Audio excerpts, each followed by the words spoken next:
up next, we've got some amazing guys who are they're veterans in the brand space. We've got the guys from Not Another NFT. I love it. Please welcome Connor Wells, Elliot, and Jonathan to the stage, talking about harnessing the power of NFTs to build brand loyalty. Thanks, guys. Is it working? I think we're good. Epic. Okay, first of all, obviously, just want to say big thank you to the community, NFT.London. To be honest, it's really great to have this kind of platform to come and talk. So yeah, Quinn and everything, the job that you're doing is absolutely fantastic. Today, ultimately, the aim of this session is to just, from a very kind of branded perspective, my focus is branding, these guys are much more technical, but from a brand perspective, kind of feed to you the kind of questions that we feel you should ask yourself if you're going to embark on the journey and actually building an NFT. And those are the objectives and the questions that hopefully you guys can take out of today. A little bit about my background, won't spend too much time. So my name's Connor Wells, very much a veteran in the kind of brand and business space. Worked at L'Oreal for 7 years with some incredibly inspiring teams, and obviously L'Oreal recently delved into the space of Web3, which is very cool. I then made a transition across to a startup, male grooming brand called Heath Skincare. Our focus now is about building that kind of emotional connection with our customer, that brand identity. I'll talk about that a little bit more later. And then I kind of made the connection with NFTs, and I think, like a lot of people here in the kind of bull market last year, became a little bit obsessed, and I guess I kind of connected the dots subconsciously in my mind, and then understood the true power of the technology behind it and how you can use that to essentially just acquire, engage with the community, and retain loyal customers, because that's ultimately what the topic is today. Then subsequently, obviously regrouped with these guys who I've known for a while anyway. We came together, we founded Not Another NFT, and ultimately what we do is we work with brands, we simplify NFTs, we unpack them, and then we build concepts with them to win customers, engage them, and make sure that they come back as loyal ones in the future. Nicely said. Okay, so let me introduce myself. So I'm Elliot. My background is predominantly in tech. So for the last 5-6 years, I've been working with Amazon, and my primary focus is about, okay, how can we use tech to solve the most complex and ambiguous customer problems? And how do we solve that at scale, and how do we do it quickly? And then in more recent times, building on that tech background, how can we solve similar but different problems through things such as machine learning? As the world becomes more and more technical, these things are super important to understand how we can solve them at scale. So then when Web3 came into my life probably 2-3 years ago, it made sense. The tech behind it made sense to me. And I was actually introduced by a YouTuber that I was following quite intently. He mentioned CryptoPunks, as I said, 2 or 3 years ago, and I jumped in. And what really caught me was the communities that underpin these successful projects are fiercely loyal. Often you'll see communities defending founders of projects, and they've never met them. They probably never will, but they're fiercely loyal, and that is something that really captured my imagination, and hence we kind of founded Not Another NFT together. Hi everyone, I'm Johnny. So I come from a commercial background, so I've actually worked closely with brands and with retailers to bring new product and innovation to market. So I used to work with Connor at L'Oreal, and actually we used to live together as well. Lucky guy. And then Elliot I knew from university. We used to speak a lot about crypto and about NFTs. And then it was through those conversations we realized we had kind of different expertise, and together they would come together for like a successful NFT agency. Cool. So I'll kind of start off before we go into it, because ultimately, like I said today, what we want to take you through is kind of the launchpad method that we've kind of put together, and this is what we kind of speak to brands about. A lot of brands kind of come to us and they're like, why NFTs? Why is that important for us? What can we leverage from it? And you guys hear a lot about it today. We always go back with a really simple answer. And ultimately that is primarily, obviously, you get to add something incremental with a true value proposition to your existing communities. And that's really, really important, because as a brand, I know me, outside of the Web3 space, I'm trying to do that every single day. So that's the first. The second is all about when you're in the Web3 universe, you have the opportunity to go out there and actually reach a whole new incremental audience. Who is the Web3 one? Every single person pretty much here today. And that ultimately leaves you with a supercharged pool of customers, which every single brand wants. Then they ask a question, okay, so what's the first step and what should I do? And this is a great one because I'm obsessed with branding. But honestly, I think the fundamental building blocks and what we talk to brands about is ultimately building an identity. I think that the panel before us was actually talking about brand purpose. Identity, brand purpose, brand territory, practically the same thing. There'll be a lot of people in the room today who are brand builders, and they'll understand that. The most easy way to define purpose, I think, is ultimately standing for something so much greater than the product or service that you sell. And ultimately, that's absolutely integral when you're selling a product, when you're selling an NFT, kind of giving someone, obviously, something else. And ultimately, that is also the fundamental building blocks of loyalty. No one's going to be loyal to your brand if they have no reason to come back, if they're not, engaged in that space, if they're not emotionally kind of attached to your brand. So with that, we've come up with 4 golden rules that will kind of evoke brand and build brand loyalty. So the first 2 are around engaging with that existing community that you have. So it's number 1, customer centricity. Number 2, breaking barriers. And then we move towards attracting that incremental Web3 community through gamification and through continuity. I'll start with customer centricity as the brand person, I guess, on the panel. And also it's the most simple because every single person here should know that obviously customer centricity is at the heart of everything, whether it's an NFT project or whether it's a brand, whether it's a product, whatever. Ultimately, I think when we talk about customer centricity, it's actually about a value proposition to the brand, and that's really, really important.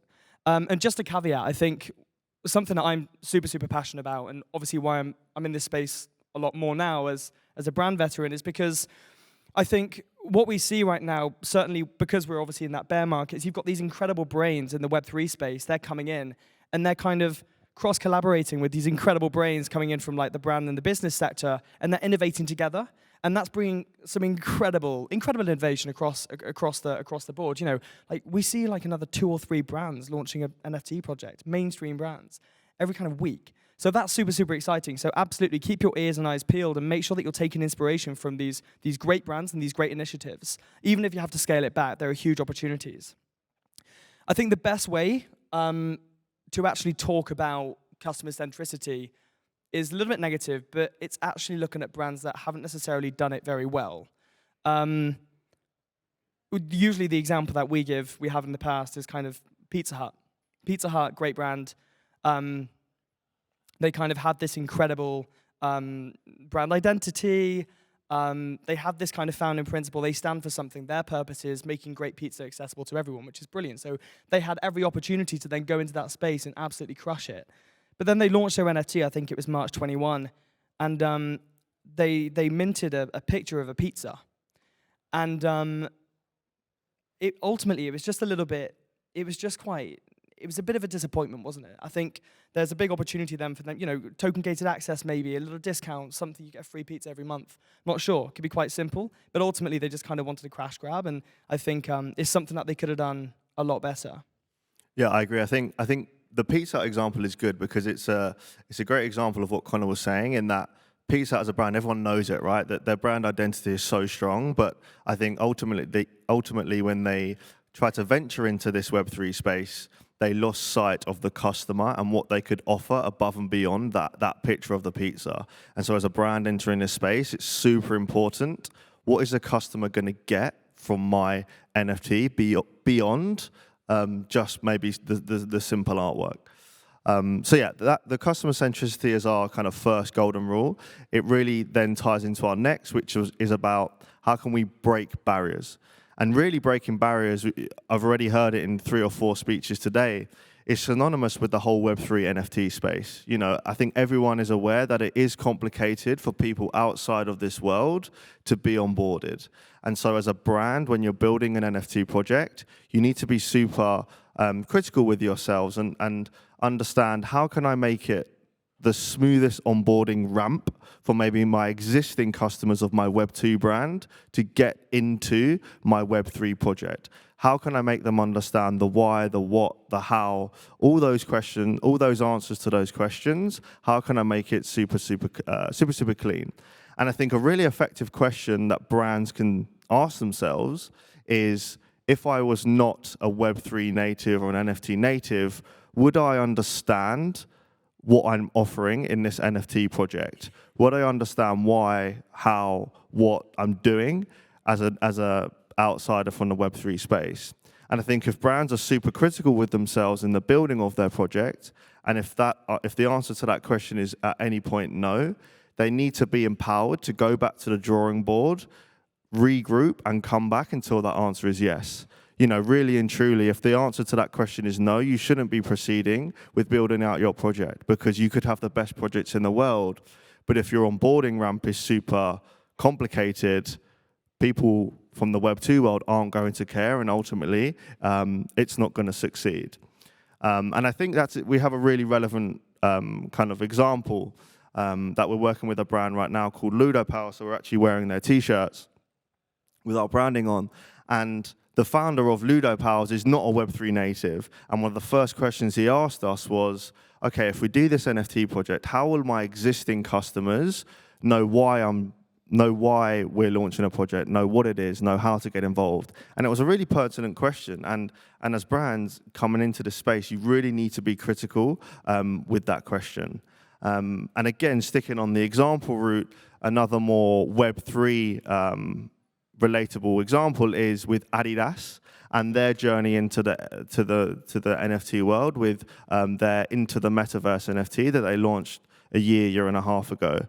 Now, on one side, they were very good at the onboarding ramp side of things, in that their landing page for their actual NFT, they had all the information they needed available. It, again, addressed the why, the what, the how, so that was super clear. I think what Adidas could have done a better job on, in terms of breaking the barriers, was they were very ambitious in terms of the usability of this landing page. It had a lot of animations, it had a lot of plugins, and ultimately the site was slow. For anyone that is in the room that knows, it was super clunky, it froze, it wasn't nice to navigate, you know, and that's a barrier. And so kind of bringing it back to brands and how they can best approach this space, be super critical, and understand how you can break barriers to onboard the masses into this space. Yeah, it's all about keeping that simple customer journey, and there are already companies that are facilitating this. So, for example, the two that spring to mind, there are loads, but two that spring to mind are MoonPay and the Nifty Gateway NFT Marketplace. You can buy an NFT just using your credit card, as you would for any other online purchase. So that's a simple customer journey that people are already familiar with. I think that works a lot, though. I mean, look, if you run a website and you're a small to medium brand and you've got a Shopify site that works well, you know, John, you've just mentioned some plugins. But I think if you wanted to go a little further, of course, you know, a lot of people in the audience here today will know it, but there are huge, well, incredibly innovative companies who are very technically savvy, who come together and work with you. We work with one of them, the name's Houndstooth, good friend of ours, Dan, he runs it. So basically, we work with him on occasions. He'll come in as an implant and work to make sure that the customer journey from, you know, discoverability all the way through to conversion is absolutely seamless, to the point where people don't even, well, they barely know they're even buying an NFT, they just know the utility that they get with it. That's important, particularly when it comes to mass adoption. Exactly, and one point I really wanted to mention on this, often when we talk about NFTs, Web3, people do, let's say, enjoy overcomplicating it. They love going in depth about the blockchain, and as brands, you know, it can be scary, right? Exactly. And really, as brands, if you partner with the correct people, you don't need to worry about that side, because there are companies and mechanisms out there to simplify the back end, to make to allow you as a brand to focus on what you're offering to your consumer.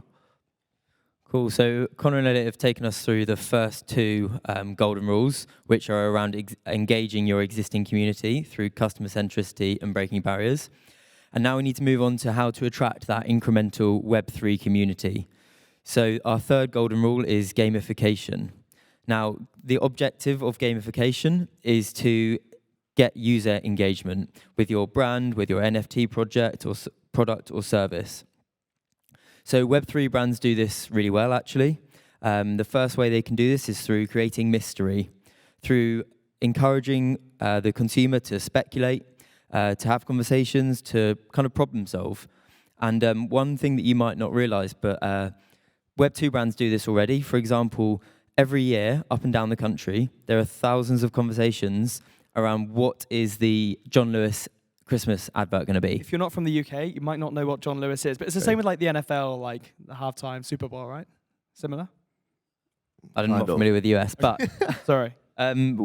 what the point is people are speculating, and you want to encourage those conversations where people are speculating because it's engaging that consumer. Another way they can do this is through under-promising and over-delivering. Now, if you've got a project that's, you've said what you're going to deliver, and then you start bringing additional value to the holder, that's going to build mystery. You're going to get the consumer speculating what's next. Our third point for gamification is reward. Now, again, Web2 brands are doing this already, but it's important to transfer that into Web3 as well through things like a loyalty scheme, for example.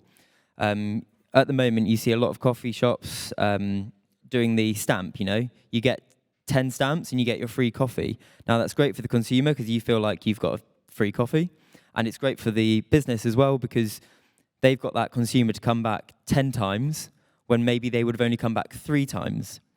Yeah, and I think just jumping on that, Johnny, from a coffee example, we see Starbucks 3 or 4 months ago jump into the metaverse, bring in their world famous loyalty program from the Web2 world into Web3 because they understand the long-term value of having an NFT that encourages ultimately repeat purchase for their brand. So I think for me personally, in the next bull run, I think it's the Starbucks NFT is a really interesting one to watch and monitor to see how it does. I think it's exciting.